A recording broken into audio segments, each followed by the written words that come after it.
Assalamualaikum warahmatullahi wabarakatuh. Untuk sahabat-sahabat madrasah, berikut adalah keputusan Menteri Agama Republik Indonesia nomor 347 tahun 2022 tentang pedoman implementasi kurikulum merdeka pada madrasah ya. KMA ini sudah ditandatangani oleh Menteri Agama sehingga bisa dijadikan pedoman untuk madrasah-madrasah yang akan menerapkan kurikulum merdeka pada madrasahnya masing-masing ya. KMA ini diterbitkan oleh Direktorat Jenderal Pendidikan Islam Kementerian Agama Republik Indonesia tahun 2022 ya. Di sini kami akan membacakan untuk kita simak bersama keputusan Menteri Agama Republik Indonesia nomor 347 tahun 2022 tentang pedoman implementasi kurikulum merdeka pada madrasah ya. Ini nanti filenya bisa di-download pada link yang kita sertakan pada deskripsi video ini ya. Menimbang dan seterusnya bisa dibaca sendiri, mengingat kemudian selanjutnya memutuskan menetapkan keputusan Menteri Agama tentang pedoman implementasi kurikulum merdeka pada madrasah ya. Ini ada beberapa bagian, ke-1, ke-2, ke-3 ya. Ini kita bacakan langsung pada poin ketiga, pedoman implementasi kurikulum merdeka pada madrasah sebagaimana dimaksud dalam diktum ke-1 memberikan pilihan yang pertama, madrasah menerapkan kurikulum 2013 ya.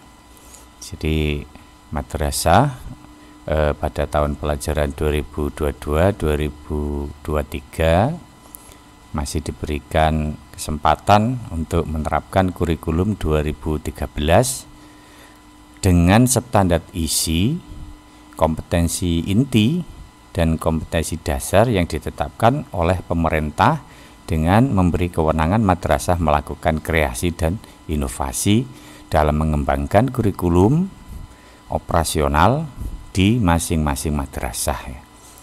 Yang B, madrasah menerapkan kurikulum merdeka dengan standar isi dan capaian pembelajaran yang ditetapkan oleh pemerintah dengan memberi kewenangan madrasah melakukan kreasi dan inovasi dalam mengembangkan kurikulum operasional di masing-masing madrasah ya.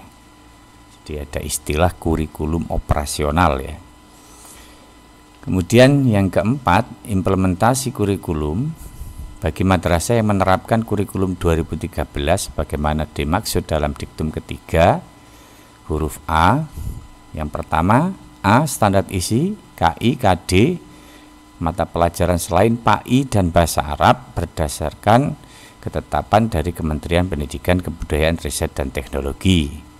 Untuk standar isi kompetensi inti KI, KD mata pelajaran PAI dan Bahasa Arab berdasarkan keputusan Menteri Agama nomor 183 tahun 2019 ya. Ini pakai regulasi yang lama ya. Implementasi kurikulum RA berdasarkan KMA nomor 792 tahun 2018 dan untuk kurikulum madrasah ibtidaiyah, madrasah sanawiyah dan madrasah aliyah serta madrasah kejuruan berdasarkan KMA nomor 184 tahun 2019. Ini yang sudah diterapkan oleh madrasah pada tahun-tahun sebelumnya ya. Kelima, implementasi kurikulum bagi madrasah yang menerapkan kurikulum merdeka sebagaimana dalam diktum ketiga huruf B. A, standar isi dan capaian pembelajaran mata pelajaran selain PAI dan Bahasa Arab berpedoman pada ketentuan yang ditetapkan oleh Kementerian Pendidikan, Kebudayaan, Riset, dan Teknologi. B, standar isi dan capaian pembelajaran mata pelajaran pendidikan agama Islam dan Bahasa Arab mengacu pada ketentuan yang ditetapkan oleh Kementerian Agama.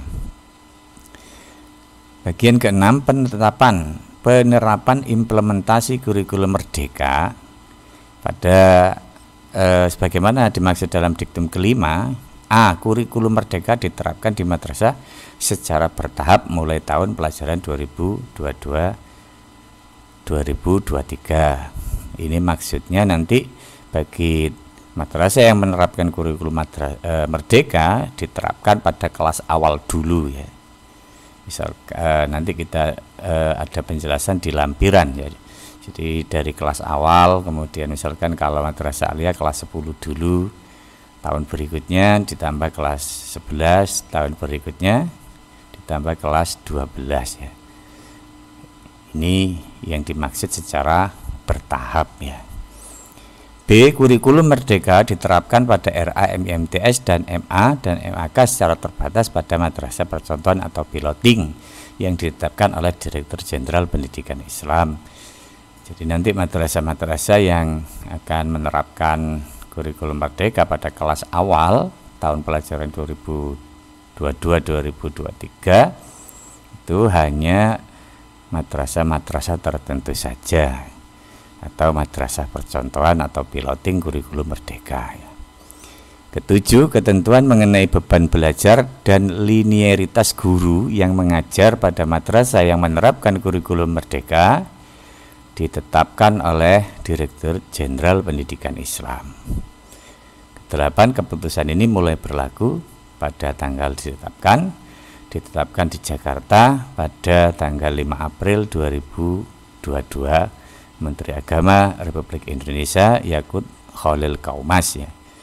Jadi KMA ini sudah disahkan sehingga bisa dijadikan pedoman nanti bagi madrasah-madrasah terutama yang piloting penerapan kurikulum merdeka ya. Ini adalah KMA baru yakni nomor 347 tahun 2022 tentang pedoman implementasi kurikulum merdeka pada madrasah. Selanjutnya nanti kita akan melihat lampiran dari KMA ini ya. Baik, kita lanjutkan ke lampiran dari KMA ini. Ini adalah lampiran Keputusan Menteri Agama Republik Indonesia nomor 347 tahun 2022 ya. Ini ada yang pertama bab pendahuluan, bisa dibaca sendiri nanti ya. Ruang lingkupnya dari pedoman implementasi ini menyangkut standar kelulusan, standar isi, struktur kurikulum, implementasi kurikulum di madrasah, pembelajaran dan asesmen, penguatan profil pelajar Pancasila, kurikulum operasional madrasah, kemudian monitoring dan evaluasi, sosialisasi dan pendampingan, dan yang terakhir capaian pembelajaran ya. Ini nanti bisa Bapak Ibu baca sendiri pada file yang sudah di-download nanti ya. Kita akan menyimak atau membacakan yang bab 2 standar kompetensi lulusan. Ini dirumuskan berdasarkan tujuan pendidikan nasional, tingkat perkembangan peserta didik, kerangka kualifikasi nasional Indonesia, dan jalur jenjang dan jenis pendidikan ya. Ini juga bisa dibaca sendiri. Di sini juga ada standar kompetensi lulusan RA Rototul Atfal. Kemudian untuk standar kompetensi lulusan Madrasah Ibtidaiyah atau MI. Kemudian standar kompetensi lulusan Madrasah Sanawiyah. Ini ada deskripsi yang bisa Bapak Ibu baca dan pelajari. Kemudian ada standar kompetensi lulusan Madrasah Aliyah ya.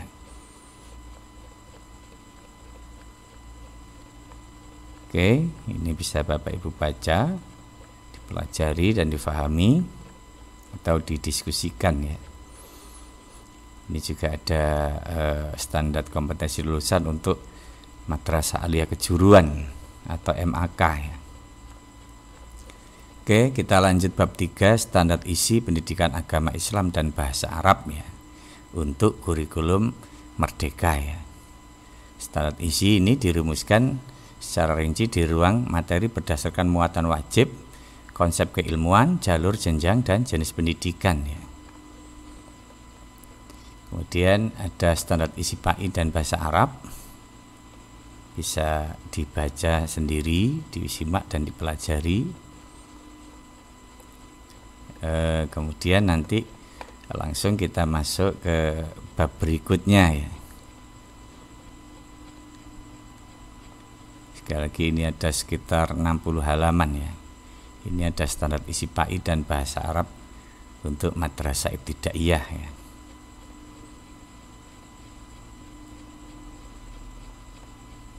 Kemudian standar isi PAI dan bahasa Arab untuk madrasah sanawiyah.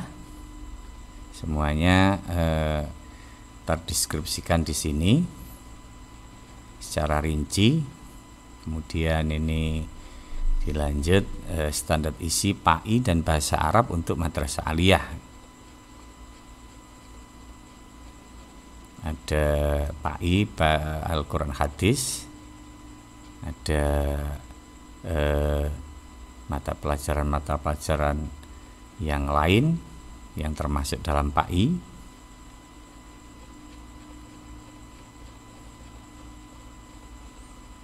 Ini untuk MAK ada ilmu tafsir, ilmu hadis ya. Ini untuk akidah akhlak kejuruan.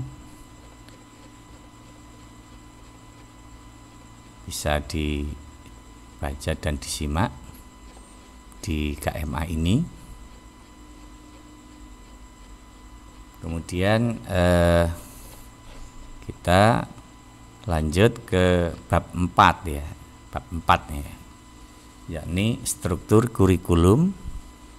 Untuk struktur kurikulum RA, MI, MTS, MA atau MAK semuanya akan digambarkan pada bab 4 ini ya.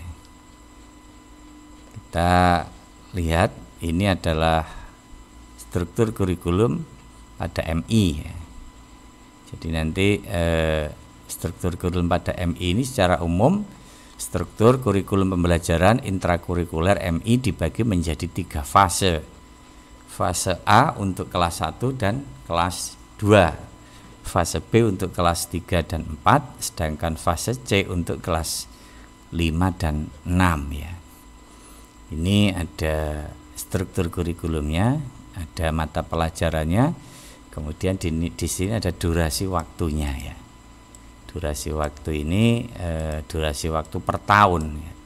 Misalkan Al-Quran Hadis 72 jam dalam 1 tahun ya. Untuk estimasi per pekannya adalah 2 jam ya. Ini untuk estimasi ini sebenarnya sifatnya fleksibel ya, bisa dikreasikan oleh satuan pendidikan atau madrasahnya masing-masing. Ini target 1 tahun 72 jam, untuk per pekannya 2 jam ya. Begitu juga dengan akidah, fikih, SKI ya. Ini adalah struktur kurikulum untuk madrasah ibtidaiyah ya. Perhitungan waktu disampaikan dalam 1 tahun. Madrasah dalam memanfaatkan waktu yang tersedia dapat merencanakan sendiri menjadi setiap minggu, 2 mingguan, 3 mingguan, bulanan, atau bahkan secara blok materi dengan memanfaatkan waktu yang diperlukan untuk mewujudkan capaian pembelajaran. Pertimbangannya adalah efektivitas pembelajaran yang hendak dicapai oleh setiap mata pelajaran atau kolaboratif beberapa mata pelajaran. Jadi penyampaian mata pelajarannya bisa bersifat per mata pelajaran atau bersifat kolaboratif ya. Tentu ini nanti yang mengkreasikan adalah madrasahnya masing-masing. Asumsi 1 tahun sama dengan 36 pekan dan 1 jam pelajaran 35 menit untuk kelas 1 sampai kelas 5. Asumsi 1 tahun 32 pekan, 1 jamnya 35 menit untuk kelas 6, karena kelas 6 ini nanti ada ujian-ujian akhir madrasah ya. Jadi tidak sampai 36 pekan, tapi estimasinya 32 pekan. angka dalam kurung contoh 235 atau lainnya hanya merupakan alat perhitungan per pekan, bukan satuan waktu yang harus ditempuh dalam satu pekan. Dalam hal ini madrasah memiliki kewenangan yang bebas berdasarkan kebutuhan belajar siswa dalam memperhitungkan kebutuhan waktu belajar siswa. Madrasah dapat memperhitungkan waktu berdasarkan pekan atau capaian pembelajaran berdasarkan efektivitas kebutuhan belajar siswa. Jadi untuk hitungan dalam kurung, misalkan 22 ini maksudnya per pekan 2 jam, ini per pekan 3 jam, per pekan 5 jam. Ini sebenarnya lebih bersifat fleksibel. Yang ada di struktur kurikulum tadi ini hanya sebuah option yang bisa dipakai oleh madrasah atau bisa disesuaikan oleh madrasah sesuai dengan kebutuhan capaian pembelajaran di madrasahnya masing-masing ya. Ini untuk madrasah ibtidaiyah ya. Nanti bisa dibaca sendiri. Begitu juga dengan struktur kurikulum di MTS ya. Ini untuk kelas 7 ini sampai dengan kelas 8, ini ada kelas 9 ya. Ini adalah mata pelajaran pendidikan agama Islam 72 jam per tahun ya. Dengan estimasi opsionalnya 2 jam per pekan ya. Sama dengan MI tadi, secara teorinya ya sama tadi, perhitungan disampaikan dalam 1 tahun ya. Angka dalam kurung contoh hanya merupakan alat perhitungan per pekan, bukan satuan waktu yang harus ditempuh. Asumsinya yang membedakan MI dengan MTS adalah 1 JP-nya sama dengan 40 menit ya, kalau MTS itu. Seterusnya adalah struktur kurikulum pada MA ya. Ini juga ada fasenya sama seperti yang di atas. Ada fase F untuk kelas 11 dan kelas 12 ya. Dan lain sebagainya nanti bisa dipelajari sendiri ya. Ini fasenya ada fase E dan fase F untuk madrasah aliyah itu ya. Fase E itu untuk kelas 10, sedangkan fase F untuk kelas 11 dan kelas 12 ya. Ini adalah struktur kurikulum, sama penjelasannya dengan sanawiyah tadi ya. 72 jam per tahun dengan rincian opsional 2 jam per pekan ya. Misalkan bahasa Arab 144 per tahun dengan estimasi opsionalnya 4 jam per pekan ya. Ini bisa dikreasi, bisa diinovasi oleh madrasahnya masing-masing ya. Ini kurikulum untuk madrasah aliyah, sama keterangannya dengan yang di atas tadi ya. Cuman untuk JP-nya, 1 JP-nya adalah untuk madrasah aliyah 45 menit ya. Ini ada estimasi 1 tahun 36 pekan, ada estimasi 1 tahun 32 pekan ya. Untuk kelas 12 karena kelas 12 ada kegiatan ujian akhir madrasah ya, sehingga pekannya lebih sedikit kalau dibandingkan kelas 10 dan kelas 11 ya. Ini untuk perhitungan jam ya. Ada keterangannya semua, bisa dibaca, dipelajari dan didiskusikan untuk mempelajari pedoman implementasi kurikulum mandiri di madrasah ini. Ini untuk madrasah aliyah kejuruan ya. Keterangannya hampir sama dengan yang tadi ya. Jadi intinya di sini ada proporsi waktu dalam 1 tahun. Ini ada waktu dalam per pekan, cuman ini bisa disesuaikan oleh madrasahnya masing-masing ya. Ini untuk MAK ada spektrum keahlian dan lain sebagainya. Kalau MAK bisa dipelajari sendiri. Oke. Kemudian bab kelima adalah kita masuk pada bab 5, yakni bab pembelajaran di madrasah ya.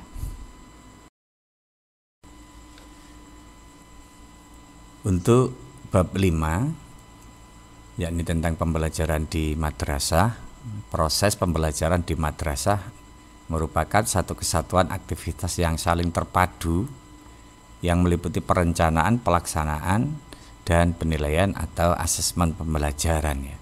Yang pertama, perencanaan pembelajaran ya. Dilakukan oleh pendidik merancang kegiatan agar berjalan efektif, efisien, mencapai tujuan pembelajaran.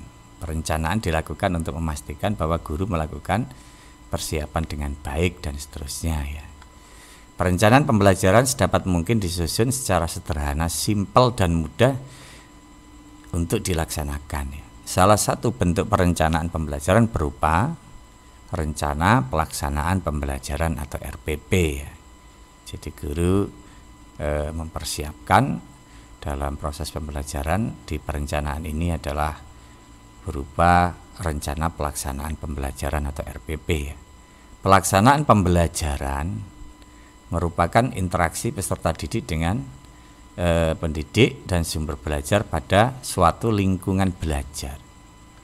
Prinsipnya yang pertama, penguatan pola pembelajaran religius dengan menjadikan nilai-nilai akhlak dan pemahaman yang moderat sebagai inspirasi cara berpikir, cara bersikap dan lain sebagainya ya. Menerapkan pembelajaran yang menggunakan nilai-nilai keislaman ya, sebagai pengikat pola hubungan pendidik dengan peserta didik ya. Menerapkan pembelajaran aktif, melaksanakan pembelajaran menantang yang diwujudkan melalui bentuk kegiatan, bahan, dan media pembelajaran yang dipilih. Kemudian berbasis perbedaan individu, mengacu pada hasil identifikasi dan asesmen untuk mengetahui potensi, masalah, hambatan, dan menentukan program pembelajaran ya. Dirancang dengan mempertimbangkan tahap perkembangan dan tingkat pencapaian peserta didik untuk saat ini sesuai dengan kebutuhan belajar. Kemudian dirancang dilaksanakan untuk membangun kapasitas belajar peserta didik dan kapasitas mereka untuk menjadi pembelajar sepanjang hayat dan seterusnya, bisa nanti dibaca sendiri ya. Ini juga ada pembelajaran pada madrasah yang berasramah ya. Kemudian ini ada penilaian atau asesmen, merupakan proses pengumpulan, pengolahan informasi untuk mengetahui kebutuhan belajar, perkembangan, dan pencapaian hasil belajar peserta didik ya. Ini ada prinsip-prinsip penilaian, kemudian jenis bentuk penilaian, ada formatif ya. Formatif ini termasuk penilaian harian ya. Ada lagi penilaian sumatif yang biasanya dilakukan di akhir semester biasanya itu ya. Penilaian formatif itu memantau dan memperbaiki proses belajar serta mengevaluasi pencapaian tujuan pembelajaran. Untuk sumatif, poin 1 huruf B pada jenjang pendidikan dasar dan jenjang pendidikan menengah bertujuan untuk menilai pencapaian belajar peserta didik sebagai dasar penentuan kenaikan kelas dan kelulusan dari satuan pembelajaran. Ini biasanya dilakukan di akhir semester ya. Kemudian penilaian sumatif sebagaimana dimaksud untuk poin 1 huruf B pada pendidikan anak usia dini digunakan untuk mengetahui capaian perkembangan peserta didik ya. Penilaian hasil belajar peserta didik untuk penentuan kelulusan dari satuan pendidikan sebagaimana dimaksud pada poin 1 huruf B dilakukan melalui mekanisme yang ditentukan oleh satuan pendidikan dengan mengacu pada standar kompetensi lulusan. Penilaian hasil belajar peserta didik dapat berbentuk tes tulis, praktek, penugasan, portofolio, dan atau bentuk lain yang ditetapkan oleh madrasah. Jadi ini saya kira tidak asing karena di kurikulum 2013 juga bentuk-bentuk dari penilaian hampir sama dengan yang ada di pedoman ini ya. Ketentuan lebih lanjut mengenai penilaian hasil belajar peserta didik pada madrasah diatur dan ditetapkan oleh Dirjen Pendis ya. Ini adalah bab 5. Selanjutnya kita masuk ke bab 4, yaitu implementasi kurikulum pada madrasah ya. Implementasi kurikulum pada madrasah baik RA, MI, MTS, MA, MAK dimulai 2022-2023 dengan ketentuan 1. Madrasah menerapkan kurikulum 2013. Ini yang menerapkan kurikulum 2013, jadi ada option ya. Bagi madrasah yang masih menerapkan kurikulum 2012 dengan KI dan KD yang ditetapkan oleh pemerintah dengan memberikan kesempatan madrasah melakukan kreasi dan inovasi dalam mengembangkan kurikulum operasional di madrasahnya masing-masing ya. Jadi tetap masih menggunakan prosedur aturan yang lama, cuman madrasah diberikan keleluasaan untuk mengkreasikan dan menginovasikan. Misalkan dari pola bagaimana model pembelajarannya ya. Model pembelajarannya misalkan kita pakai kurikulum 2012 tapi bisa juga mengkreasikan model pembelajarannya ala kurikulum Merdeka, itu juga mungkin yang dimaksud seperti itu ya. Yang kedua, madrasah menerapkan kurikulum Merdeka ya. Jadi yang kedua adalah bagi madrasah yang menerapkan kurikulum Merdeka di madrasah dengan capaian pembelajaran yang ditetapkan oleh pemerintah berdasarkan peraturan perundang-undangan yang berlaku dengan memberi ruang kreasi dan inovasi dalam mengembangkan kurikulum operasional di madrasah. Yang ketiga, implementasi kurikulum sebagaimana dimaksud pada angka 1 menerapkan kurikulum 2012 dengan ketentuan KI, KD, Mapel PAI bahasa Arab ya, yang kompetensi inti dan di KIKD mata pelajaran selain PAI dan bahasa Arab berdasarkan ketetapan dari Kementerian Pendidikan dan Kebudayaan. Sedangkan untuk KIKD untuk mata pelajaran PAI dan bahasa Arab masih memakai regulasi lama, yaitu KMA 183 tahun 2019. Struktur kurikulum RA, MI, MTS juga demikian ya. Untuk yang memakai kurikulum 2013 ya. Untuk standar isinya masih memakai regulasi yang lama. Implementasi kurikulum sebagaimana dimaksud pada angka 2 dengan menerapkan kurikulum Merdeka di madrasah secara bertahap. Kurikulum Merdeka diterapkan RI di RA, MI, MTS, MA dan MAK secara terbatas pada madrasah percontohan atau piloting dimulai dari 2022-2023 berdasarkan ketetapan Dirjen Pendis ya. Jadi nanti yang menerapkan kurikulum Merdeka secara murni itu adalah piloting, tidak semua madrasah. Pada tahun pertama pelaksanaan terbatas pada poin 4 diterapkan pada RA usia 4 sampai 5 tahun, kelas 1 dan 4 MI, kelas 7 MTS dan kelas 10 MA MAK. Jadi di kelas awal ini ya. Sedangkan peserta didik kelas 2, 3, 5, 6, 8, 9, 11 dan 12 masih menggunakan kurikulum 2013. Kalaupun nanti madrasah ditunjuk sebagai piloting, penerapan kurikulum Merdekanya itu masih diterapkan di kelas awal ya. Sedangkan untuk kelas jenjang di atasnya masih tetap menggunakan kurikulum 2013.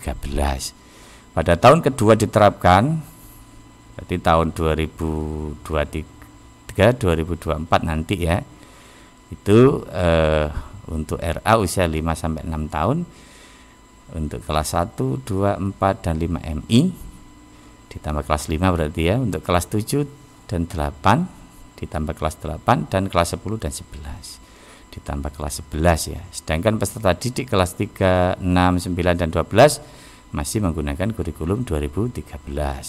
Pada tahun ketiga diterapkan pada peserta di RA usia 4 sampai 6 tahun, kelas 1, 2, 3, 4, 5, 6 MI dan kelas 7, 8, 9 dan kelas 10, 11, 12 MA MHK, berarti diterapkan secara keseluruhannya nanti di jenjang kelasnya masing-masing itu pada tahun ketiga. Berarti pelaksanaannya ini memang dilaksanakan secara bertahap ya. Mekanisme implementasi kurikulum Merdeka pada madrasah ya, ini nanti bisa dibaca sendiri ya. Kita masuk ke bab 7 yaitu proyek penguatan profil pelajar Pancasila pada madrasah. Pada bab 7 proyek penguatan profil pelajar Pancasila pada madrasah ya. Penguatan profil pelajar Pancasila pada madrasah diproyeksikan pada dua aspek ya. Yang pertama profil pelajar Pancasila dan yang kedua adalah profil pelajar rahmatan lil alamin ya.